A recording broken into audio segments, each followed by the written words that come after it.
Threats and intimidation are becoming more commonplace in British political life since the massacre committed by the proscribed terrorist organisation Hamas on October the 7th. A pro-Palestine mob targeted a Conservative MP's home, accusing him of being complicit in genocide.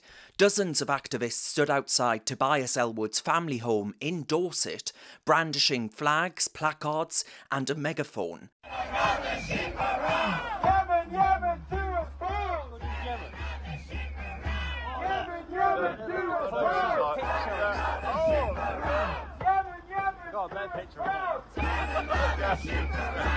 The terrifying ordeal comes only weeks after an arson attack on an MP's office, which caused the MP, Mike Freer, to resign from Parliament. Tobias Ellwood served in the British Armed Forces, and on 22nd of March 2017, he was lauded as a hero for his efforts during a terrorist attack on Parliament. Ellwood gave mouth-to-mouth resuscitation and CPR to police officer Keith Palmer, who later died, sadly, of his injuries. The Islamist Khalid Masood knifed the officer to death. So why target Tobias Ellwood in this way with such intimidatory tactics? It's an utterly vile thing to put the man and his family through, given the history. And I'm afraid that such threats to MPs are only going to get worse. There's a new kid on the block in the form of a website, charmingly named Muslim Vote. Now hold on to your hats, because this isn't just any old voter guide. Oh no, this is one that's got a special twist. It's out there giving a nudge and a wink to the Muslim electorate, telling them, 4 million of them in Britain, in no uncertain terms, who to vote for.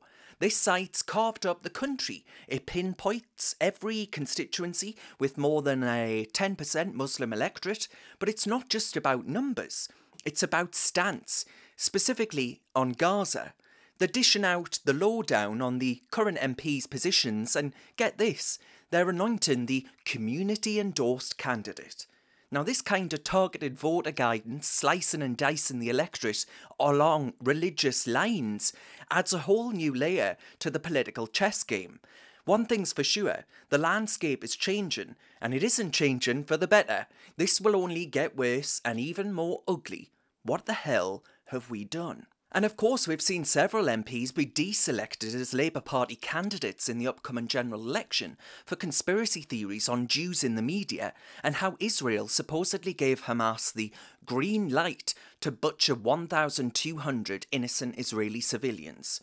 I'm afraid that in getting into bed with radical Islam, the British left is in for one hell of a rude awakening with certain minority groups that it always champions the causes of.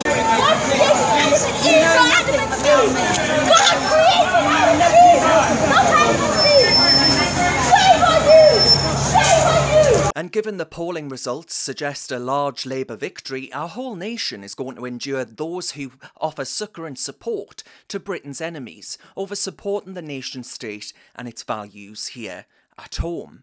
And at a rally in Edinburgh, a Police Scotland officer asked a Jewish bystander to hide his Star of David to avoid triggering the protesters. If you ask me, this is nothing more than appeasement. Our police officers aren't there to form a protection ring for pro-Palestine protesters. They're there to enforce the law and protect the public. The public that includes Jews proudly declaring their faith. Yeah? You're not doing anything wrong, okay? You're not doing anything illegal. Is that if people will see your star, which I appreciate that you feel taken away, they will just get very, very angry. Okay, so I'm just making you aware that that might trigger the people. This video, if you ask me, is a disturbing foretaste of Britain's future. Our police have to understand that the freedom to express religious identity applies to all faiths, not just one. I worry about the state of Britain. I really, really do.